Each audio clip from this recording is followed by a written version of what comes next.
The motivation to work is indeed a key catalyst to sparking productivity and maximizing the collaborative nature it takes to be successful and sustainable at work.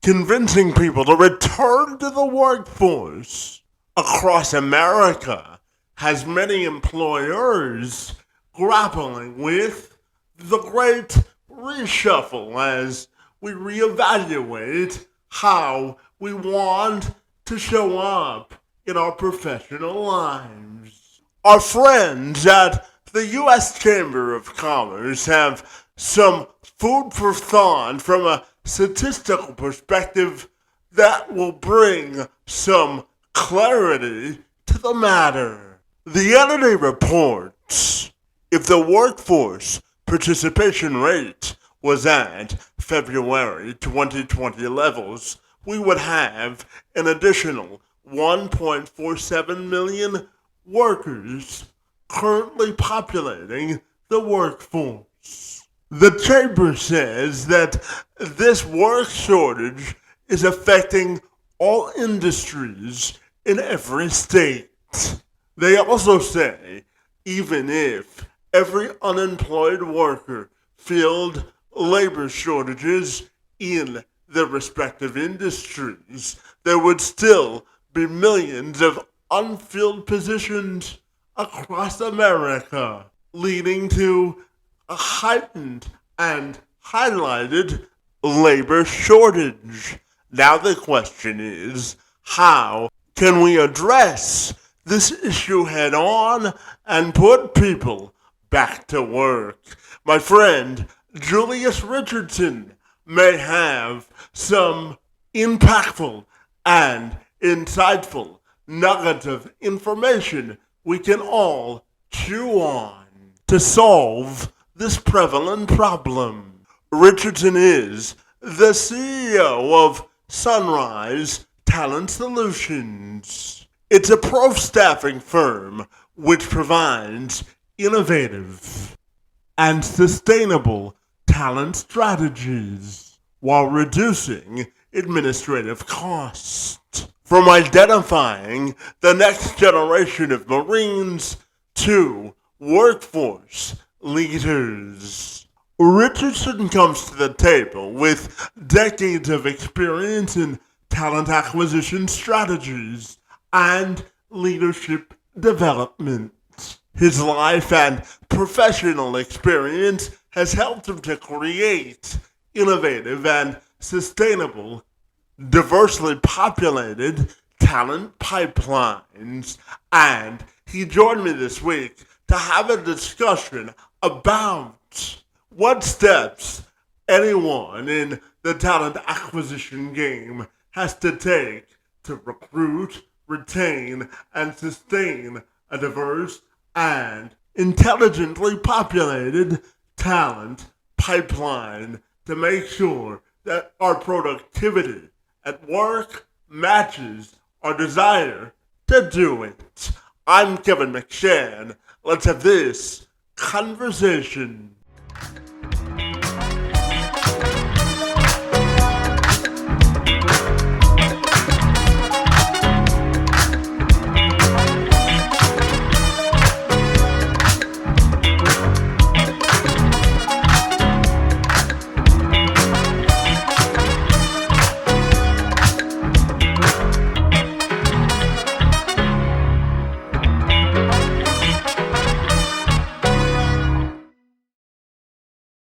Julius, if you're ready, I'll take a moment to welcome you to the program on this Friday, my friend. And I'm super excited to talk to you all about talent acquisition and attraction this morning. Great to see you. And happy Friday, my friend. Happy Friday to you. Absolutely. Now, Julius, I know that you've been in the talent acquisition game for a while now, my friend. So tell me, what do you think is the key to maximizing the productivity and the talent out of the people that you hire, my friend? That's a great question, Kevin. I'll provide you with two. and they are at the intersection of clear communication of the standard and the commitment to support. Essentially, those are the ingredients to trust. Yeah, absolutely. And, Julius, I'm curious also to get your thoughts on something that the U.S. Chamber of Commerce came out with a report that indicated that nearly 50 million people left their job last year in 2022, and that was up from about 47 million from the previous year. So what are your thoughts on what do you think it'll take to get people back to work and motivated to come back to the office? What do you think is the key there? I'll give you a bonus key: leadership.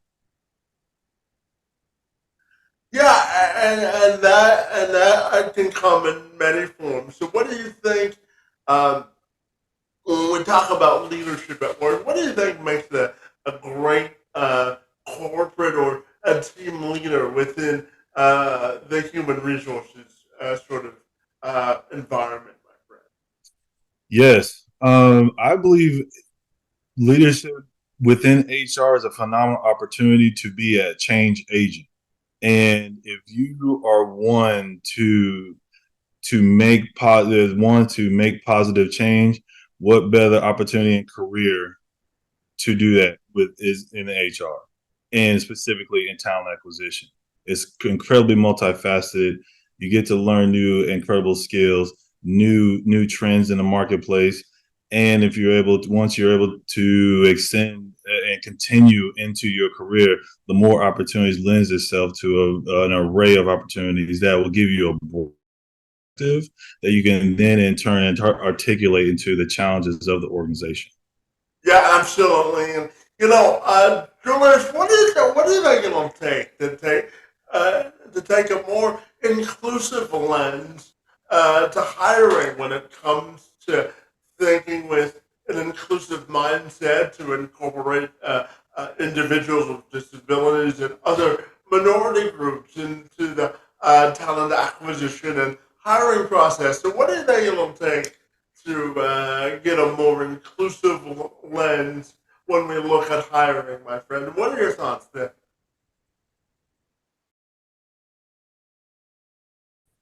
Yeah, I'll provide them. How about some steps?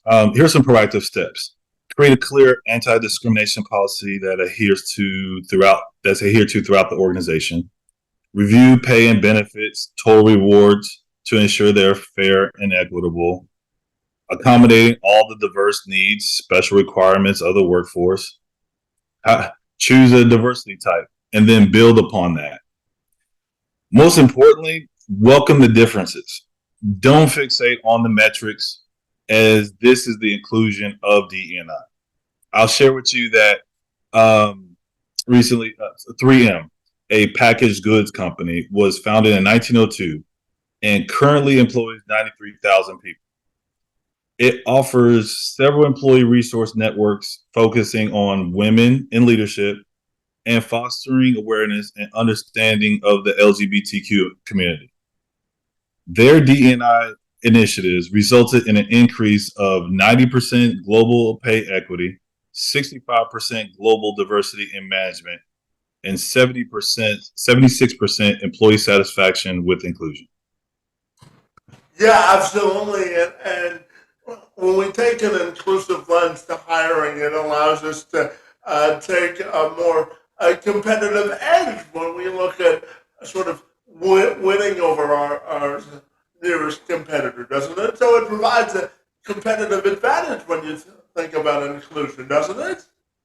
It incredibly does. Having being able to have that on your team allows you a peek across around the corner, or a peek that you had no insight into in your wheelhouse and almost a subject matter expertise.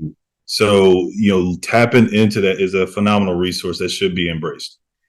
Yeah, absolutely. And, Julius, I know that you've dedicated your professional life to developing and cultivating strategies to talent acquisition and leadership development. So how do you think the two intersect in order to create a great organizational culture? So what do you think the key is to creating a great organizational culture?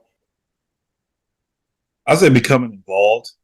I've come to understand that there is a great return with civic and community engagement, and thus will return favorably when it's time to fill those vacancies.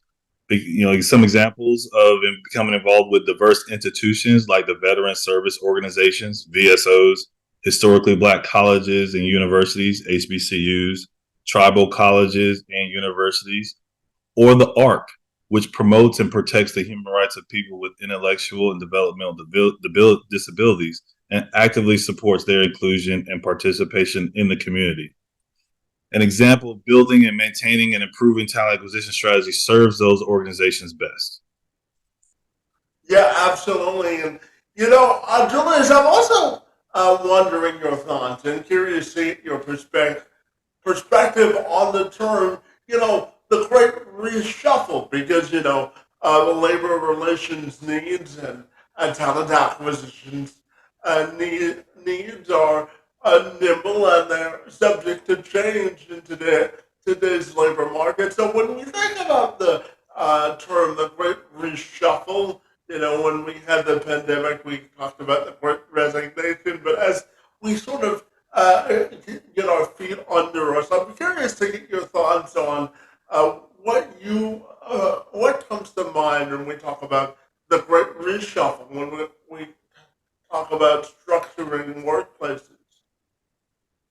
I believe it's a phenomenal opportunity. I think it's an opportunity to solve solutions to today's market and to the challenge that addressing the workforce challenges today.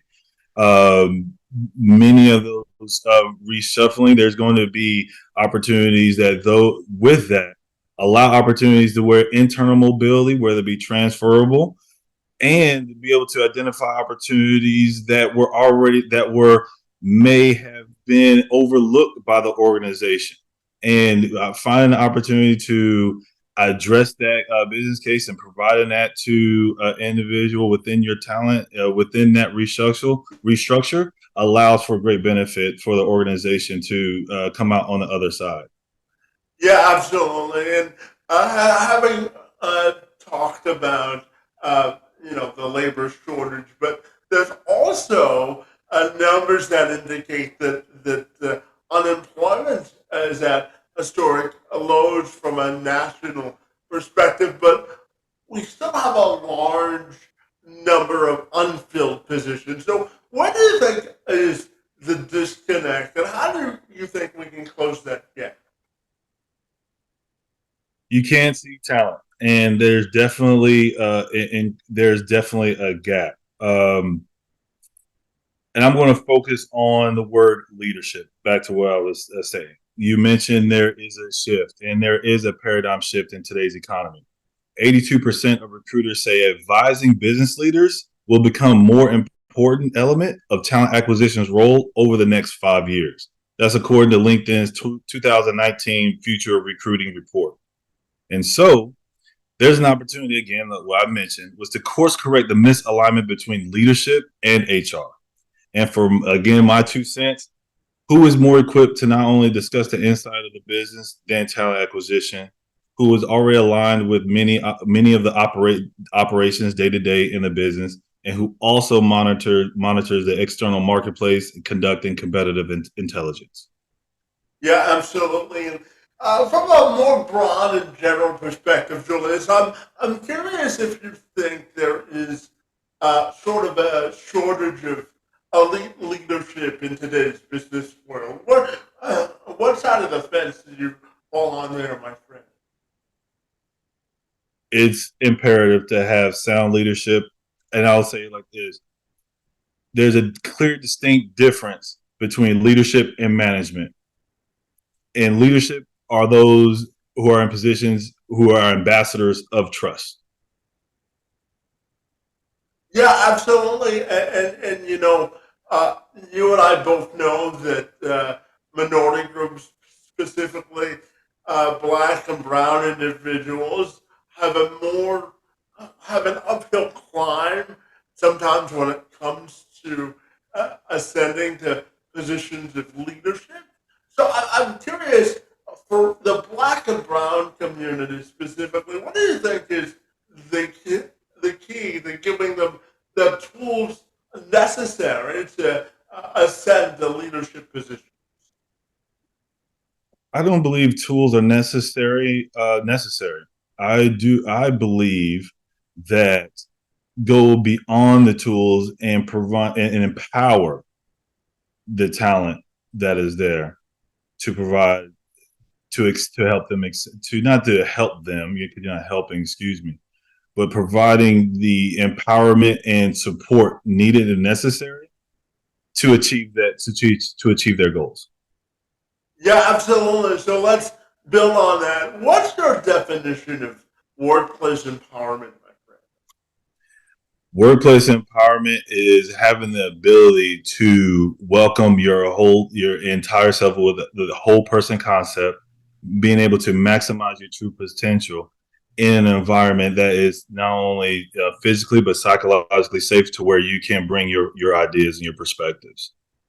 Yeah, absolutely. And, I know that you are a big believer in creating innovation at work and using that to create a diverse talent pipeline that's sustainable. So, how do we embrace innovation and diversity as a strength when creating a talent pipeline in your perspective?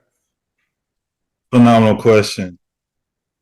When you're able to define your success and do it through a collaborative effort, that's going to be your key ingredients for success. Yeah, absolutely. And, just going back to the equity conversation for just a second before I ask you about your company, Sunrise Talent Solutions, I'm curious to get your perspective on where women fall into this discussion, particularly when it comes to pay equality and access to a leadership position. So, what do you think is the key to empowering women to ascend to higher positions within the corporate ladder? Phenomenal question. First and foremost, don't be all talk and little action. Um, don't say, although DE&I is at the forefront of our culture, there are many layers to those perspectives. Those men. I will tell you, my first CEO. I'll say it with this: my first CEO was my grandmother, Rosa Mae Jennings. She was resourceful, resolute, and had much resolve. So many of the lessons and how that embedded in myself with emotional intelligence, how to be able to talk and how to talk with others, how to conflict resolute, or many of the examples that she has bestowed on me. And through that example and having a strong leadership woman and leadership, that was a phenomenal transition when I went to the United States Marine Corps. Prior to that, playing basketball at many various different levels and seeing the excellence of leadership through women leadership. I'll tell you, one of my favorite coaches to watch now. I'm a fan of basketball. Is Don Staley. And growing up, being a fan of Tennessee, growing up in Tennessee, but the hero was Pat Summitt.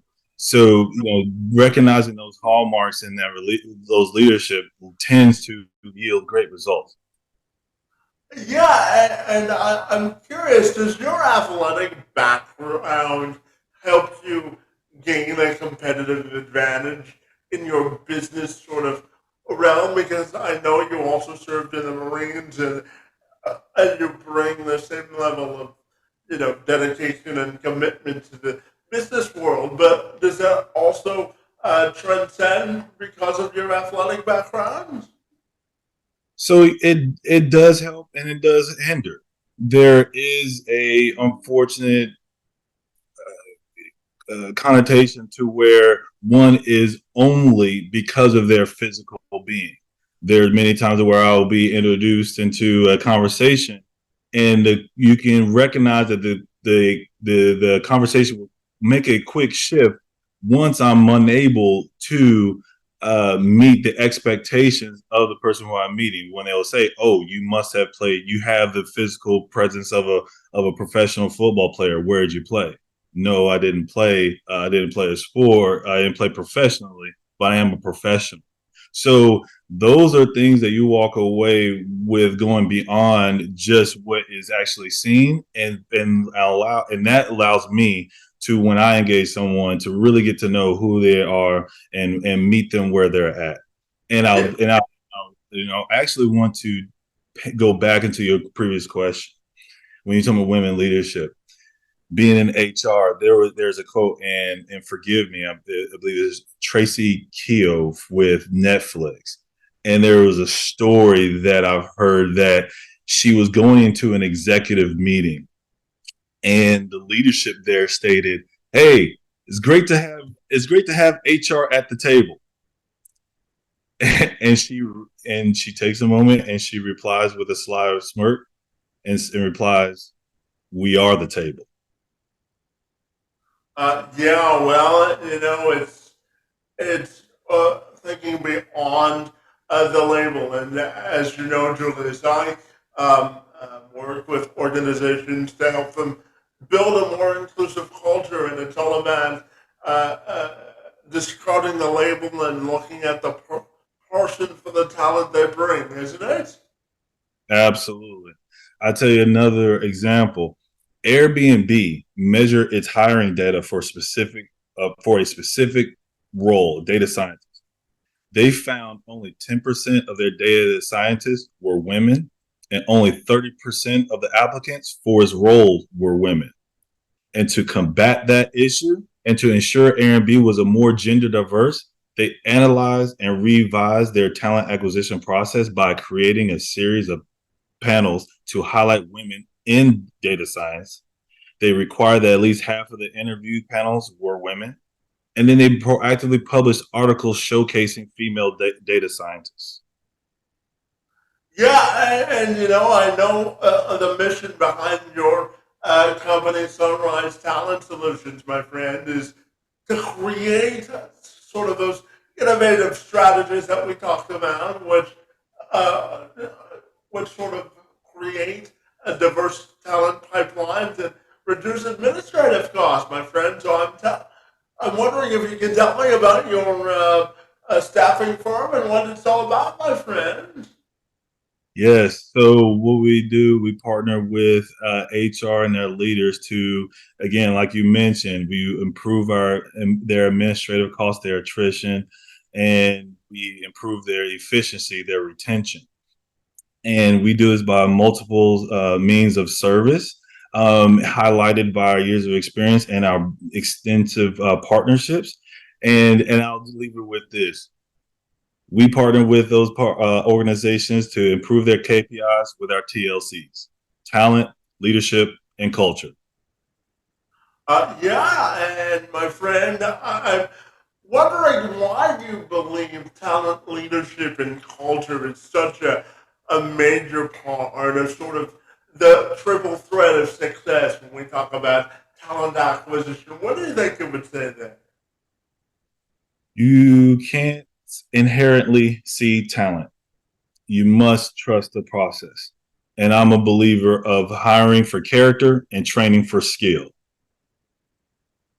Yeah, absolutely. And you talk about character and skill, my friend. As you mentioned, you served 13 years as a United States Marine, my friend. And you chose today to talk to me because it's the birthday of the Marine Corps. So talk to me about your time in the service and how it helped to shape the person you are today, my friend.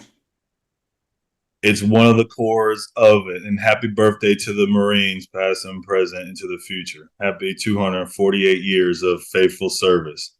Um, it is, it was, and is, it continues to be a call, not just a calling card, but this crest on my chest is not just a crest on my chest; it's tattooed on my soul, the eagle, globe, and anchor. So I am incredibly proud of this service and of the service of my brothers and sisters. And the an example of how that was incredibly how that made impact to me was that I was able to go and tell not only my story but the Marine Corps story. And with that practice, there was an instance to when I engaged a talented individual, and I was incredibly excited to tell them all about the features and the benefits and my travels and how that and what made of a difference and an impact to me in my career. And as I was discussing with him, he sat and he just gave me this thousand yards glaze of a stare. And I said, what do you think after I was finished? And he said, "Hey, Sergeant Richardson, that's all great, but could you talk to me?" And so that took a moment to where I realized I need to take off my cover, place it down, and meet them where they're at and talk with them.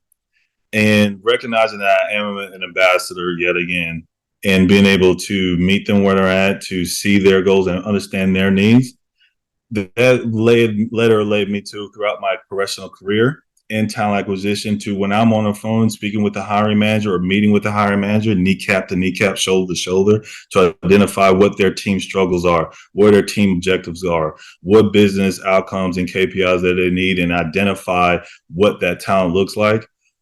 Taking the time to listen and meet them where they're at, and then transferring that to going out to the marketplace and being an ambassador to make that connection is very impactful and very exciting, to where I really take honor in doing a great service to and finding collaborative and equitable solutions for everyone.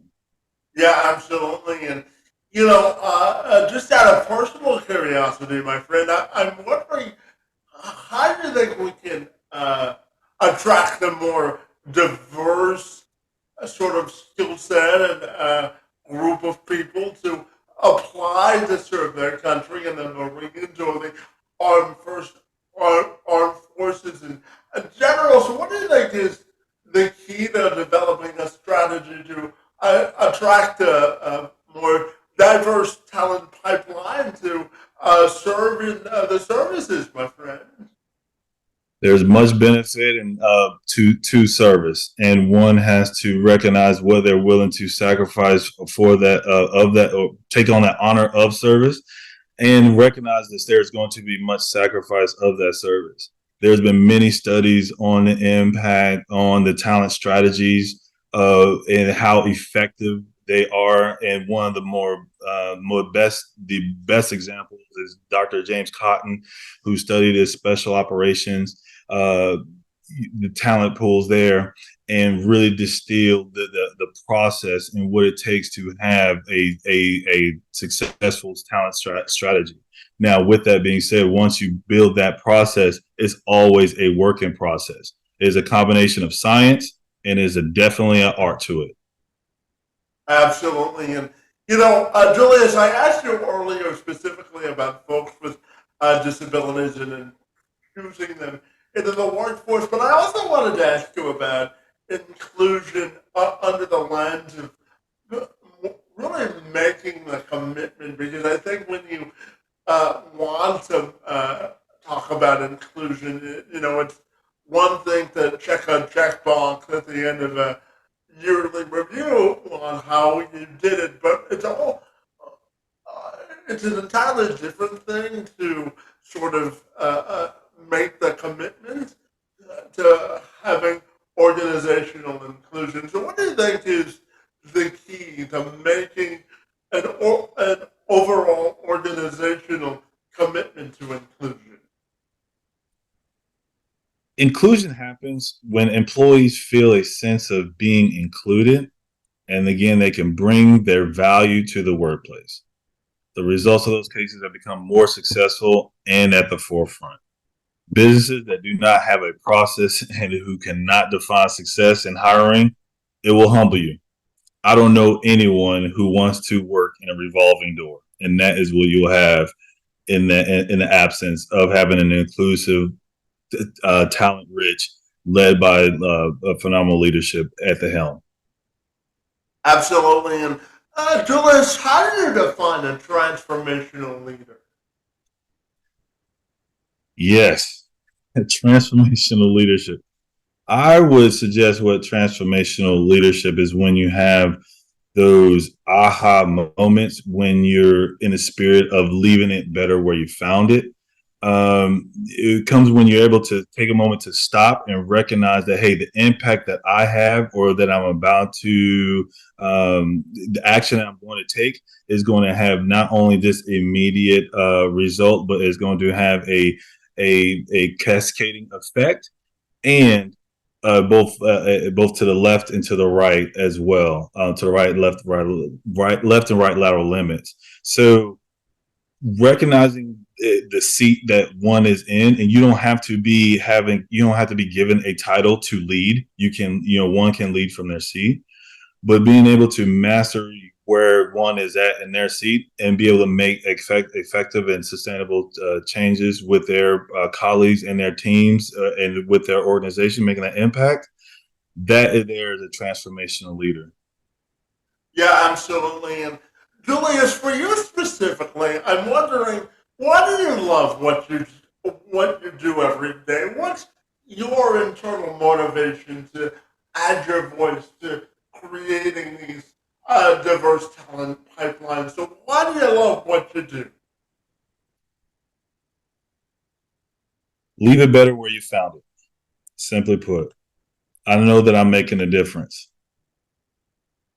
Yeah, absolutely. And life is all about paying it forward. And I know that you're coming to me this morning from Jacksonville. So I'm curious because Florida is a unique market with a lot of tourist attractions and gig economy work, but it also has a lot of diverse opportunities from a talent acquisition and attraction standpoint. So I'm curious, what do you think is Florida's unique sort of difference maker when it comes to developing a diverse talent pipeline? It is all around, and it's in the fabric of Florida. From the many, like I mentioned before, the historical Black colleges, universities, and tribal colleges here in Florida. Here in Jacksonville, we have few Edward Waters University, Edward Waters College, excuse me, and also employing on that diversity aspect is the veteran aspect. Again, going back to my time in the Marine Corps, but the opportunities to give back, and there's so much synergy with recognizing the talents that are there and cultivating that is I'm seeing as a top priority of Florida, especially here in Northeast. Yeah, absolutely. And, just for a second, Julius, I wanted to ask you about, uh, you know, companies selling themselves during an interview process with candidates because oftentimes in a job interview, a person has to sell themselves to say why they're the best person for a position. But I'm curious to get your thoughts on the importance of companies really selling themselves to attract the most qualified people. How important do you think that is? I'm a belief that once companies are bold enough to ask themselves the question, why talent would want to come work here, then they are beyond the starting blocks in the aspect of winning the war on talent. And I want to reserve that word there, during during in the climate that we're in. But there is um, a a competition for those in a talent war. So when leaders in those positions and seats were able to ask the question again, why would talent want to come work here? They're good to go. And then from there, if they're willing to do the work and have uncomfortable conversations that lead to actionable items, they will yield phenomenal results. I'm glad that you asked that question because I've been hearing for a while that companies aren't able to find talent, and I asked them, who are you partnering with? What are your corporate social responsibility activities are? Who are you engaged with in having those discussions to identify the talent?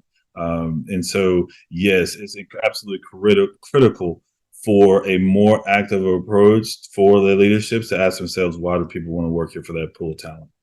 Yeah, one of the reasons, Julius, I wanted to start this podcast when I did 3 years ago was I wanted to create a platform where people could come and share sort of ways that we can create more bridges of unity. Because, from a societal perspective, no matter where you live, there are forces that are working to pull us apart rather than bring us together. So I'm curious, what do you think it'll take from a societal perspective to sort of pull out the chair at the table of inclusion for all of us and sort of build that societal unity and bridges of understanding? What are your thoughts there?